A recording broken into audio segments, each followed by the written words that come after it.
അപ്പോ company vice chairperson ആവും. ആകും സർ, ഉറപ്പായിട്ടും ഞാൻ ആകും.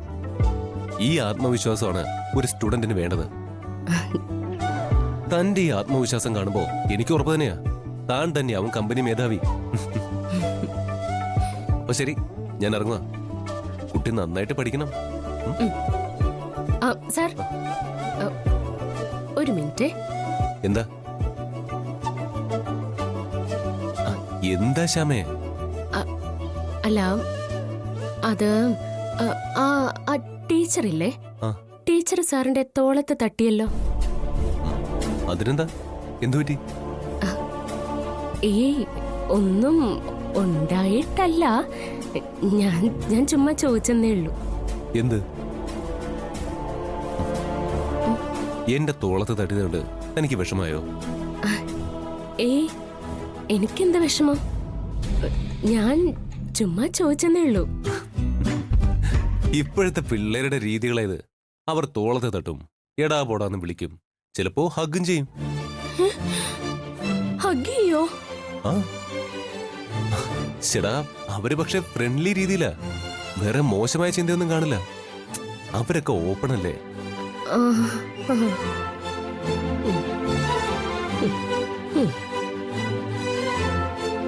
എന്താടോ പെട്ടെന്നൊരു വിഷമം പോലെ? അല്ല, എന്നാലുവേ ഇങ്ങനെയൊക്കെയുള്ള രീതികൾ ശരിയല്ല. സാർ അതൊന്നും സമ്മതിച്ചു കൊടുക്കണ്ട കേട്ടോ. പറഞ്ഞില്ലേ ആ കുട്ടി ഫ്രണ്ട്ഷിപ്പിനായിട്ട് ചെയ്താന്ന്.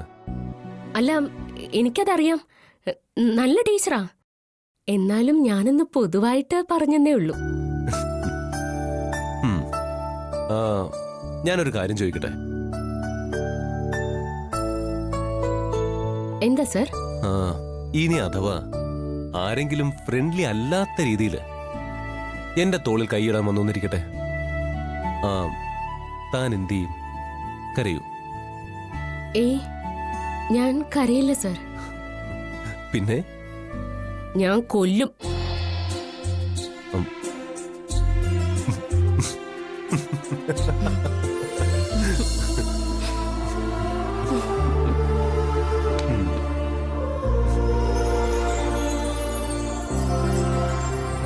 അപ്പൊ ശരി, നീ പോയിട്ട് വരാം.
അപ്പോ ശ്യാമയെ പഠിപ്പിച്ച് ജയിപ്പിക്കാൻ വന്ന ടീച്ചറാണ്.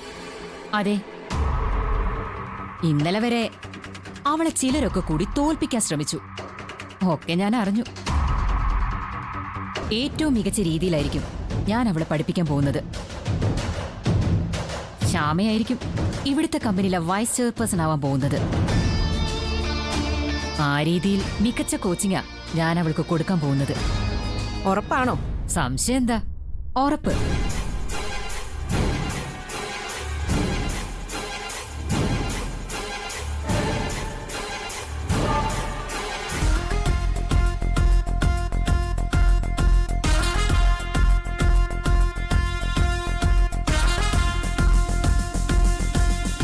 ഐശ്വര്യയെ കാത്ത് നമ്മുടെ VIP വെയിറ്റ് ചെയ്യാ.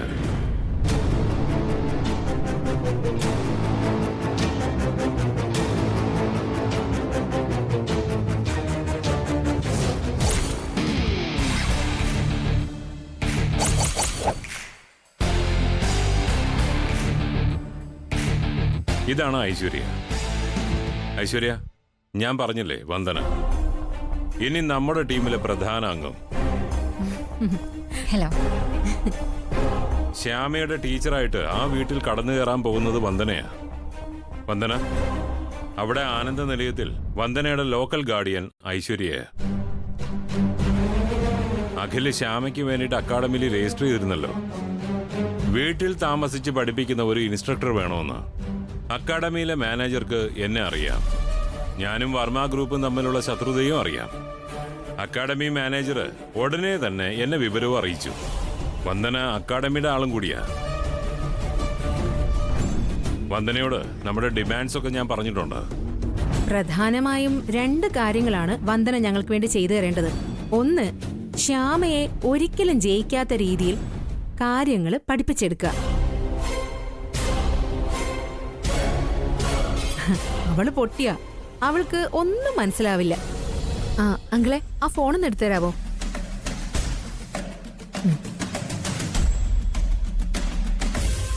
ദാ കണ്ടില്ലേ,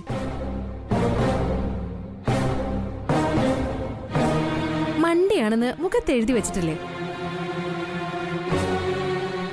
മണ്ടിയാണല്ലോ, പക്ഷേ മുഖത്ത് എന്തോ ഒരു പ്രത്യേകതയുള്ള പോലെ. ഓ, അവള് വലിയ ഭക്തയാ. വിഷയം മാറിപ്പോണ്ട. അവളെ തെറ്റായ കാര്യങ്ങൾ പഠിപ്പിക്കാം, പിന്നെ അവളുടെ ഭർത്താവിനെ ഒന്ന് സ്വാധീനിക്കാം. ഭർത്താവിനെ സ്വാധീനിക്കാനോ?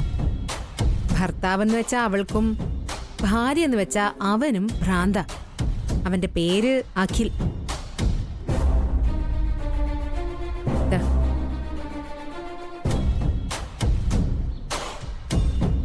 ദാ. ഇതാണ് മുതല്. ഇത് അഖിലല്ലേ? അറിയാമോ അഖിലിനെ? കൊള്ളാം. അറിയാമോന്നോ? കോളേജ് ഞങ്ങളുടെ സീനിയർ ആയിരുന്നു. ഞങ്ങൾക്ക് അഖിലെന്ന് വെച്ചാലേ ഒരുതരം ഭ്രാന്തായിരുന്നു. ആഹാ, ഐശ്വര്യേ, ഇതിലും കൃത്യമായിട്ട് നമ്മൾ ഇനി ആരെ സെലക്ട് ചെയ്യാനാ? കാര്യങ്ങൾ എളുപ്പമായില്ലേ?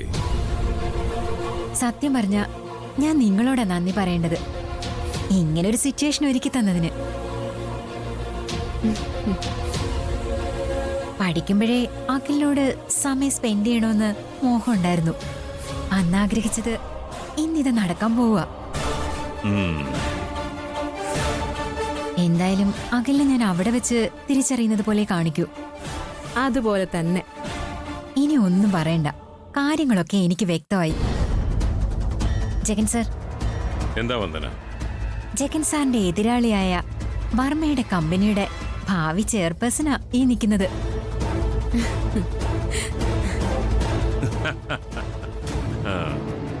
ഐശ്വര്യ മത്സരത്തിൽ വിജയിപ്പിച്ചിട്ടേ ഞാൻ ഇനി മടങ്ങും. ഞാൻ പറഞ്ഞ അഡ്വാൻസ്.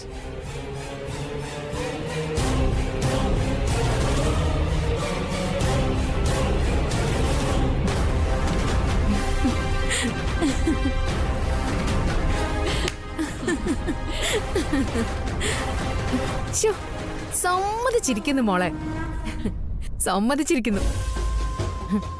ആർക്കും ഒരു സംശയം തോന്നാത്ത വിധം നീ വന്ന് കയറിയല്ലോ.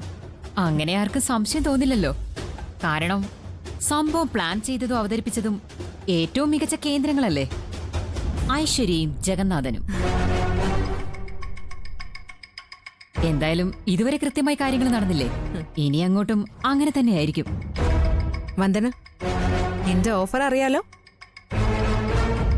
പ്ലാൻ ചെയ്ത രീതിയിൽ കാര്യങ്ങൾ അവതരിപ്പിച്ച വലിയൊരു തുകയാ എന്റെ വക സ്പെഷ്യൽ ഗിഫ്റ്റ്. ആ ഗിഫ്റ്റും വാങ്ങിച്ചിട്ടേ ഞാൻ ഇവിടുന്ന് അങ്ങോട്ട് പോകൂ. പിന്നെ ഈ വീട്ടിലെ ഓരോ കഥാപാത്രങ്ങളെയും കൃത്യമായിട്ട് പഠിച്ചോണം. നിന്റെ സ്റ്റുഡന്റ് ഈ വീട്ടിലെ ഹീറോയിൻ, ഞാൻ വില്ലെത്തി. എന്ന് വെച്ചാ ശ്യാമ ഈ വീട്ടുകാർക്ക് മാലാഖക്കുട്ടിയാണെന്ന്. എന്റെ ഭാഗത്ത് കുറച്ചെങ്കിലും ചേർന്ന് നിൽക്കുന്നതേ അരുണിന്റെ അമ്മയാ. പക്ഷെ അവരുടെ സ്വഭാവത്തിന് ഒരാട്ടമൊക്കെ ഉണ്ട്. ഇടയ്ക്കിടയ്ക്കേ ആ ശ്യാമ മാഹാത്മ്യം പറയുന്നത് കേൾക്കാം. ഐശ്വര്യ പേടിക്കാതെ. നായിക പെട്ടിയും കിടക്കെ എടുത്തോണ്ട് ഈ വീട് വിട്ട് പോകുന്ന സീനിലേക്ക് ഞാൻ എത്തിച്ചാ പോരെ. സമാധാനപ്പെട്. ജഗനങ്ങൾ വിളിക്കുന്നുണ്ട്. ഞാൻ ഫോൺ എടുത്തിട്ട് വരാം.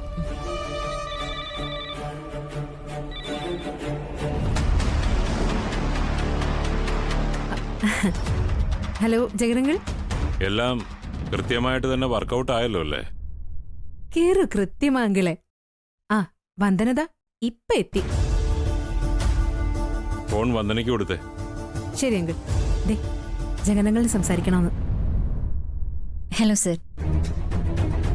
നീ ഏറ്റെടുത്ത ചുമതല എത്രമാത്രം സീരിയസ് ആണെന്നുള്ളത് നിനക്കറിയാവല്ലോ അല്ലേ? അറിയാം. രണ്ടുപേരെയാ നമ്മൾ ലക്ഷ്യം വെക്കുന്നത്, ശ്യാമയും അഖിലും. അറിയാം സർ. ശ്യാമ തീർന്നു കിട്ടേണ്ടത് ഐശ്വര്യയുടെ ആവശ്യം, അഖിലില്ലാതാവേണ്ടത് എന്റെയും. ഞങ്ങൾ രണ്ടുപേരുടെയും ആവശ്യങ്ങൾ നേടിയെടുക്കാൻ വേണ്ടിയിട്ടാ നിന്നെ അവിടെ എത്തിച്ചിരിക്കുന്നത്. എനിക്കറിയാം. എല്ലാം നമ്മൾ പറഞ്ഞുറപ്പിച്ചതാണല്ലോ. ഒന്നുകൂടി ഓർമ്മിപ്പിച്ചു എന്നേ ഉള്ളൂ. കാര്യങ്ങളൊക്കെ പ്ലാൻ ചെയ്ത പോലെ തന്നെ നടക്കണം. നീ ആവശ്യപ്പെട്ടതിന്റെ ഇരട്ടി കാശ് ഞാൻ നിനക്ക് തരും. എന്നെ ഏൽപ്പിച്ച ജോലി ഞാൻ കൃത്യമായി ചെയ്തിരിക്കും. ശ്യാമ ഒരിക്കലും കമ്പനിയുടെ തലപ്പത്ത് വരില്ല. ഇന്റർവ്യൂവിൽ അവൾ തോറ്റിരിക്കും. ആ രീതിയിലായിരിക്കും ഞാൻ അവളെ പഠിപ്പിക്കാൻ പോകുന്നത്. ഗുഡ്. ഐശ്വര്യയുടെ കയ്യിൽ ഫോൺ കൊടുത്തേ. അങ്കിൾ. അവൻ ഓഫീസിലേക്ക് പോകാൻ ഇറങ്ങിയല്ലോ അല്ലേ? ഇറങ്ങി അങ്കിളെ. എന്തായാലും ഇന്ന് അവൻ ഓഫീസിലേക്ക് പോകുന്ന വഴിക്ക് ഒരു പണി കൊടുക്കുന്നുണ്ട്. അവനും അവന്റെ അമ്മായി അച്ഛൻ വാസുദേവനും കൂടി എന്നെ അവഹേളിച്ചത് ഓരോ നിമിഷവും എന്റെ കൺമുന്നിൽ തെളിയുക. പിന്നെ മുമ്പൊരു പ്രാവശ്യം അവന്റെ ഒരു ഷോയും. രണ്ടിനും കൂടെ ഞാൻ ഇന്ന് തീർത്തു കൊടുക്കുന്നുണ്ട്. ശ്യാമയുടെ കാര്യം അവിടെ നീ നോക്കിക്കോണം. അഖിലിന്റെ കാര്യം ഞാൻ ഏറ്റു.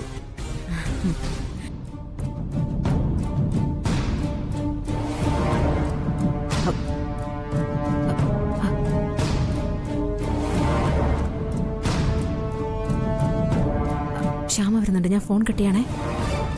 അപ്പോ അഖിലിന് കൊടുക്കുന്ന പണിക്ക് ആശംസകൾ.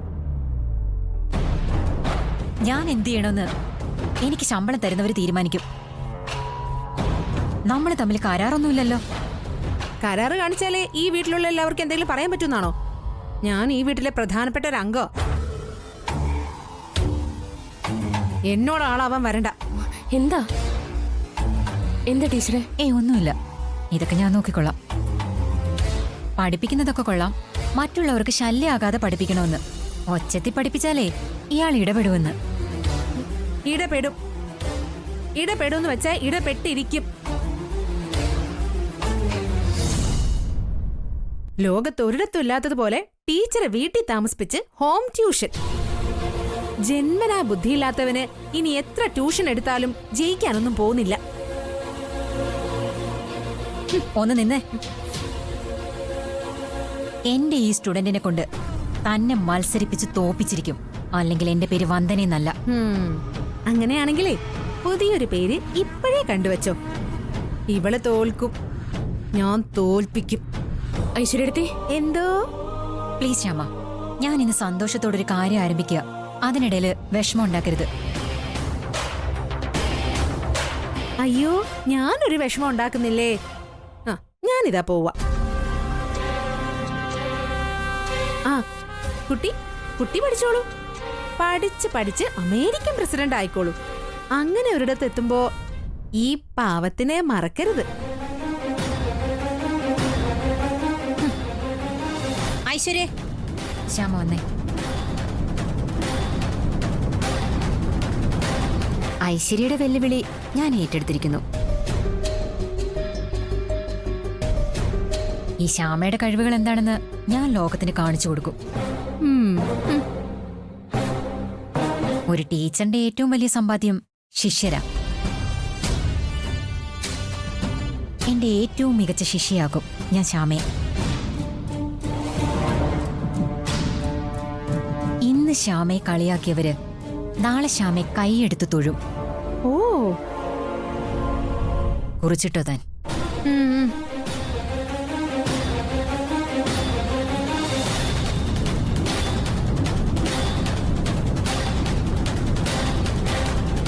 ടീച്ചർ എന്റെ അഭിമാനം രക്ഷിച്ചു. എന്നൊരു വലിയ ആളാക്കണമെന്ന് ടീച്ചർ പറഞ്ഞപ്പോ എന്തോ ഒരു രോമാഞ്ചം വരുന്ന പോലെ തോന്നി എനിക്ക്. എന്റെ ഒരു സ്റ്റുഡന്റിനെ ആരുടെ മുന്നിലും കൊച്ചാക്കാൻ ഞാൻ സമ്മതിക്കില്ല. നമ്മൾ തകർക്കും ശ്യാമേ, നമ്മൾ പൊളിക്കും. എന്റെ സന്തോഷം എത്രയാണെന്ന് പറയാൻ എനിക്ക് വാക്കുകൾ പോലും ഇല്ല. പിന്നെ ഐശ്വര്യടുത്ത ടീച്ചറോട് മോശമായിട്ട് സംസാരിച്ചതിന് ഞാൻ ക്ഷമ ചോദിക്കുന്നു. ഏയ്, ഇറ്റ്സ് ഓക്കെ. അത് ഞാൻ മാനേജ് ചെയ്തോളാം. അപ്പോ ഇന്ന് വൈകുന്നേരം മുതല് നമ്മൾ തുടങ്ങുകയാണ്. ഒന്ന് തട്ടടോ.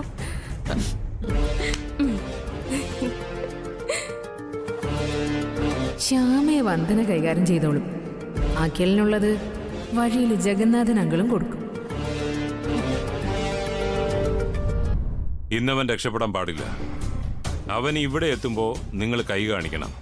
ഒരാൾ മാത്രം കൈ കാണിച്ചാൽ മതി. നീ ബൈക്കിൽ തന്നെ ഇരുന്നാ മതി. ഒളിച്ചിരിക്കണം. എന്തെങ്കിലും ഒരു സഹായത്തിന് കൈ കാണിക്കുന്നത് പോലെ അങ്ങനെ തോന്നാവൂ. ശരി സർ. അവൻ വണ്ടി നിർത്തും. ആ സമയത്ത് അവന്റെ മുഖത്ത് ദേ ഇത് സ്പ്രേ ചെയ്യണം. അവൻ ബോധം കെടും. ആ സമയത്ത് നീയും കൂടെ ചെന്നിട്ട് അവനെ അങ്ങ് തീർക്കണം. എന്നിട്ട് ദേ ആ കൊക്കയിലോട്ട് അങ്ങ് തള്ളണം. ഞാൻ ആ 8-ാം വളവിനടുത്ത് കാണും.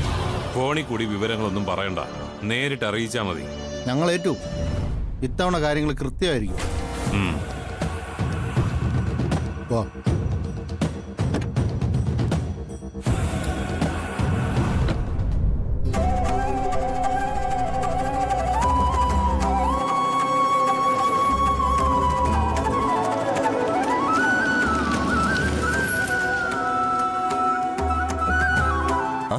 എടാ കണ്ണാ, അയ്യോ, ഇത് നമ്മുടെ അഖിൽ സാറാണല്ലോ. സാർ എങ്ങോട്ട് പോവോ? ഞാൻ ഓഫീസിലേക്ക് പോവാ. അല്ല, നീ എന്താ ഇവിടെ? നീ എന്തിനാ കാറിന് കൈ കാണിച്ചത്? ഇവിടെ അടുത്തൊരു അമ്പലത്തിൽ പൂജയ്ക്കല്ല സമയമായി. എന്നെ ഒന്ന് അപ്പുറത്തിറക്കാമോ? അതിനെന്താ, വാ കേറ്.